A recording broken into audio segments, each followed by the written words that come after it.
जी भैया ज़दाब राशिद जावेद आपकी खिदमत में आज एक बार फिर हाजिर है।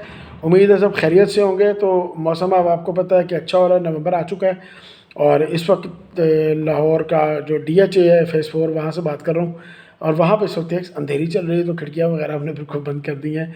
तो मैंने सोचा कि इस मौके का फ़ायदा उठाया जाए और एक व्लॉग रिकॉर्ड कर लिया जाए। जी व्यूअर्स, आज का व्लॉग अगरचे बहुत कुछ है सियासत में कहने को, लेकिन मेरा इस वक्त बिल्कुल सियासत पे बात करने को दिल नहीं कर रहा। तो आज का व्लॉग जो है ये वंस अगेन शोबिस पे होगा और इंडियन शोबिस पे होगा, क्योंकि फ़न की कोई सरहद नहीं होती। और दूसरा, हिंदी फिल्में जो है बॉलीवुड की, वो पाकिस्तान में बड़े शौक से हमेशा से देखी जाती रही हैं। तो आज की जो मैं ये प्रोग्राम कर रहा हूँ, बेसिकली इसमें 3 बातें डिस्कस होंगी, मैं आपको बताता चलता हूँ और उसके बाद फिर हम अपने मज़े के टॉपिक पे आ जाएंगे। जी, तो इसमें बेसिकली हम बात करेंगे आज विधु विनोद चोपड़ा साहब पे, और हम बात करेंगे उनकी बड़ी हिट फिल्म परिंदा पे, और इसके अलावा हम जनरली विधु विनोद चोपड़ा साहब की कुछ और मूवीज़ के बारे से भी थोड़ा बहुत जिक्र करेंगे, ताकि मैं आपको अच्छी तरह बताऊँ कि वो हैं कौन। तो मेरे वेलकम में खुश आमदेद, और अब शुरू कर देते हैं। ये बात है जी 1989 की। 1989 वो साल है जिस साल सलमान खान ने अपने फ़नी कैरियर का, फिल्मी कैरियर का आगाज़ किया। सूरज बरजातिया की फ़िल्म आई थी मैंने प्यार किया, जिसकी मौसीकी ने हर तरफ धूम मचा दी थी। आप जानते हो उसके गाने बहुत पॉपुलर हुए थे। सलमान खान उसमें मैचो मैन आए थे, बहुत ज़बरदस्त कामयाबी मतलब उनको मिली थी। भाग्या श्री उनके साथ आई थी। बदकिस्मती से भाग्या श्री, जो नहायत खूबसूरत एक्ट्रेस थी, इस फिल्म के बाद वो बॉलीवुड को खैरबाद कह गई। किसी हमाले नामी शख्स से उनकी शादी हो गई थी, तो फिर वापस वो बॉलीवुड में आई नहीं। At least as a leading actress उन्होंने फिर काम नहीं किया। ये कि उनकी मूवी है उनके क्रेडिट पे। और सलमान खान बहरहाल बहुत हिट हुए थे। तो जब उस साल के फिल्म फेयर अवार्ड्स आए, तो यहाँ से इस तरह बात बताने में आपको मज़ा आएगा। 1989 के जो फिल्म फेयर अवार्ड्स आए, तो फिल्म फेयर अवार्ड्स में जो बेस्ट फिल्म का अवार्ड था, वो डेफिनेटली मैंने प्यार किया को मिला। याद रखिए कि बेस्ट फिल्म का जो अवार्ड होता है, ये हमेशा प्रोड्यूसर को मिलता है। ये मैं आपके चले नॉलेज के लिए भी बता दूं, जिन साथियों को नॉलेज नहीं है, व्यूअर्स को। तो वो बिल्कुल जी इन्हीं को मिला कि बेस्ट मूवी थी ये साल की, मैंने प्यार किया, मिल गया। लेकिन सरप्राइज़ कर दिया कि 2 अवार्ड्स एक ही फिल्म के लिए चले गए। जी, ये फिल्म थी परिंदा। परिंदा के डायरेक्टर विधु विनोद चोपड़ा को बेस्ट डायरेक्टर का अवार्ड मिला, और परिंदा ही पर अपने कैरियर का वाहिद best male actor of the year का फिल्म फेयर अवार्ड विन किया था जैकी श्रॉफ ने। जैकी श्रॉफ बिलाशुबा एक ज़बरदस्त अदाकार, एक एक्शन हीरो, लेकिन अनफॉर्चुनेटली अंडर रेटेड रहे। यानी कि इनफैक्ट जिस वक्त ये आए तो उसके थोड़े से बाद आसपास ही अनिल कपूर आ चुके थे। इसके अलावा ऋषि कपूर भी उस वक्त फुल इन थे, और अमिताभ बच्चन का भी कैरियर उस वक्त चल रहा था। गो कि मतलब है वो ज़ाहिर है आहिस्ता आहिस्ता आहिस्ता उनकी फिल्में अब कम हो रही थी तादाद में, लेकिन ऋषि कपूर बड़े मैसिव अंदाज में मौजूद थे। और अनिल कपूर ने तो फिर आके आपको पता है तहलकी मचा दी है। और उसके बाद आपको पता है कि 88 से आमिर खान आ गए, 89 में सलमान खान आए, और 92 में शाहरुख खान आ गए। इन सब की एंट्रीज होती गई। तो बेसिकली जैकी श्रॉफ जो 83 में आए थे, उनके हिस्से में कोई इतनी कामयाब फिल्में नहीं आई। अच्छा, दर हकीकत देखें तो इस फिल्म में भी जो कपल था वो था अनिल कपूर और माधुरी दीक्षित का। अच्छा, इस तरफ अब मैं बाद में आऊँगा। चलिए पहले थोड़े विधु विनोद चोपड़ा साहब के बारे में बताते हैं कौन। पीके, 3 इडियट्स, 1942 ए लव स्टोरी,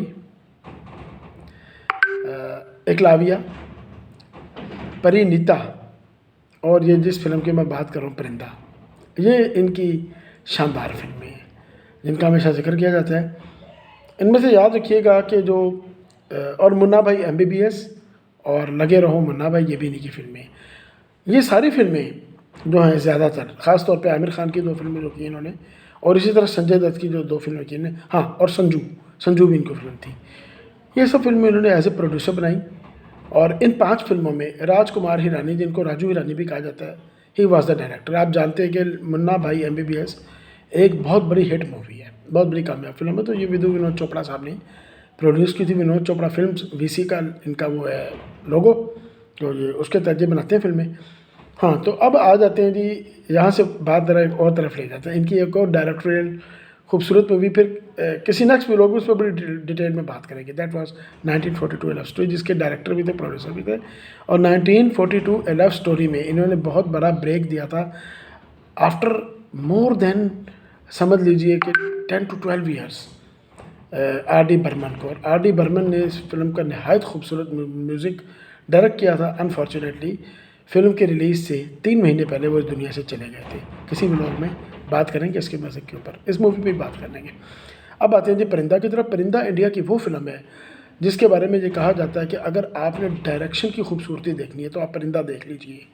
मुझे मेरे कई दोस्तों ने बताया, यार तुमने परिंदा देखी है? मैं कहा नहीं यार, परिंदा नहीं मैंने देखी। यार फिर तुमने क्या देखा? तुमने परिंदा ही नहीं देखी? नहीं यार मैंने नहीं देखी।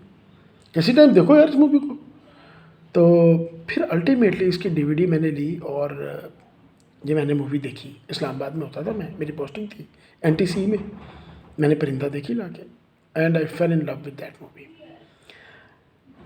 ये जिस वक्त म्यूज़िकल बैंड्स का दौर होता था, जिसकी पीक रही है 1994-95 तक, लाहौर में ख़ास तौर पे।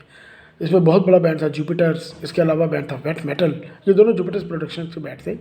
म्यूज़िक मैथ था, एवेंजर्स था, नाइट क्रिएचर्स था, स्ट्रिंग फेलोज था। ये बड़े अच्छे लाहौर के कुछ बैंड्स होते थे जो बेसिकली कह लीजिए कि कॉन्सर्ट्स पे भी गाते थे और शादी ब्याह के फंक्शंस पे भी ये परफॉर्म कर देते थे। लेकिन इनमें ये है कि जुपिटर्स और वेट मेटल बाकी सबसे ऊपर थे। जुपिटर्स के सिंगर जवाद अहमद थे और वेट मेटल के सिंगर थे नजम शिराज। सिर्फ मैं रिकॉर्ड के लिए बता रहा हूँ। तो यकीन कीजिए कि हर शो में एक गाना ज़रूर ग्रुप प्ले करता था। बड़ा रोमांटिक सॉन्ग था। तुमसे मिल के ऐसा लगा, तुमसे मिल के अरमा हुए पूरे दिल के। इनफैक्ट मैं भी सिंगिंग करता हूँ, आप जानते हैं। तो मैंने भी जो स्टेज पे UET में जब मैं स्टूडेंट था, पहली दफ़ा गाना गाया, जुपिटर्स मेरे बैक पे परफॉर्म कर रहा था, तो मैंने यही गाना गाया था, तुमसे मिल के ऐसा लगा। 1998 तक 2000 तक ये गाना बड़ा चलता रहा है, मतलब कि स्टेज परफॉर्मेंसेज में ये बड़ा मेरा फेवरेट गाना है। तो ये गाना गाया था सुरेश वाडकर और आशा भोसले ने, और ये भी इसी फिल्म परिंदा से है। तो परिंदा की पॉपुलैरिटी की है कि ये वजह भी है कि ये सॉन्ग बड़ा इसका एवरग्रीन है। जिस तरह दूसरा सॉन्ग है इसी के साथ का एक है, आप जानते हैं जुर्म फिल्म का, जब कोई बात बिगड़ जाए, जब कोई मुश्किल पड़ जाए। तो ये दोनों गाने बहुत अच्छे हैं। तो एनीवे आप परिंदा फिल्म देखिएगा, आप इसकी डायरेक्शन से इंतहाई मुतासिर होंगे। तो बेसिकली ये दो भाइयों की कहानी है जो रोल्स प्ले किए अनिल कपूर और जैकी श्रॉफ ने। अनिल कपूर छोटे भाई हैं और जैकी श्रॉफ जो है वो बड़े भाई। सॉरी मुझे भी करैक्टर्स के नाम याद नहीं है, इसके लिए माजरत कबूल कर लीजिएगा। तो बेसिकली ये होता है कि जैकी श्रॉफ जो है वो बचपन से ही अपने छोटे भाई को पढ़ाने की तरफ मतवज्जी होते हैं, और इसके लिए क्योंकि माँ बाप दुनिया से जा चुके होते हैं तो वो बेसिकली एक गैंग को ज्वाइन कर लेते हैं। गैंग के हेड जो है वो नाना पाटेकर हैं, और जैकी श्रॉफ जो हैं वो ठीक है अपनी ज़ात की हद तक ज़रूर मतलब एक गैंगस्टर होते हैं, लेकिन बहरहाल उनके अंदर एक अच्छा इंसान भी होता है, और वो अनिल कपूर को बचपन से बुराई से जुर्म से दूर रखते हैं।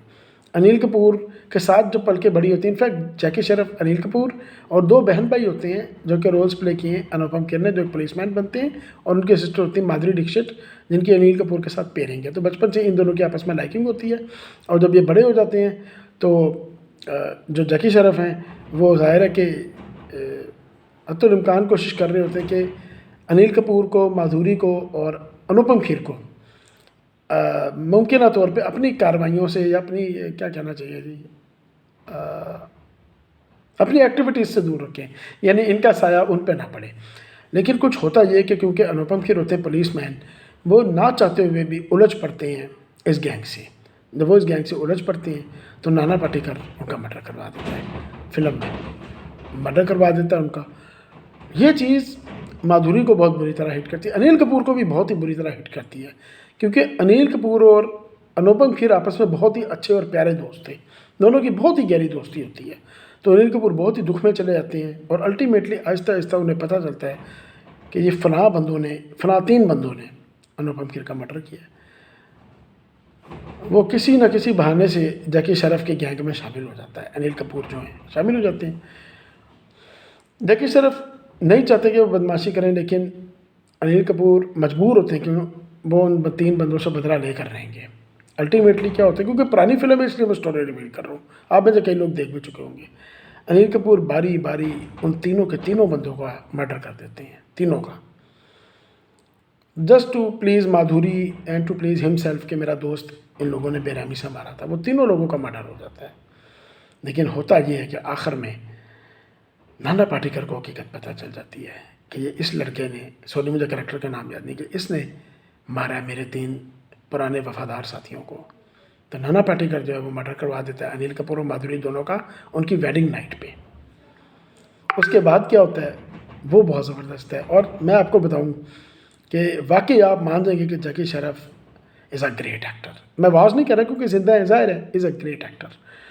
और मुझे जो फिल्म का सबसे अच्छा सीन लगा था, मैं रिवील नहीं कर रहा, सिर्फ बता रहा हूँ इसका क्लाइमैक्स सीन, महज क्लाइमैक्स, यानी एक होता है ना लंबा क्लाइमैक्स, ये हुआ ये हुआ ये हुआ, नहीं नहीं नहीं, जो लास्ट कह लीजिए कि विजुअल है फिल्म का, और यू विल लव इट, मुझे तो बहुत अच्छा लगता है।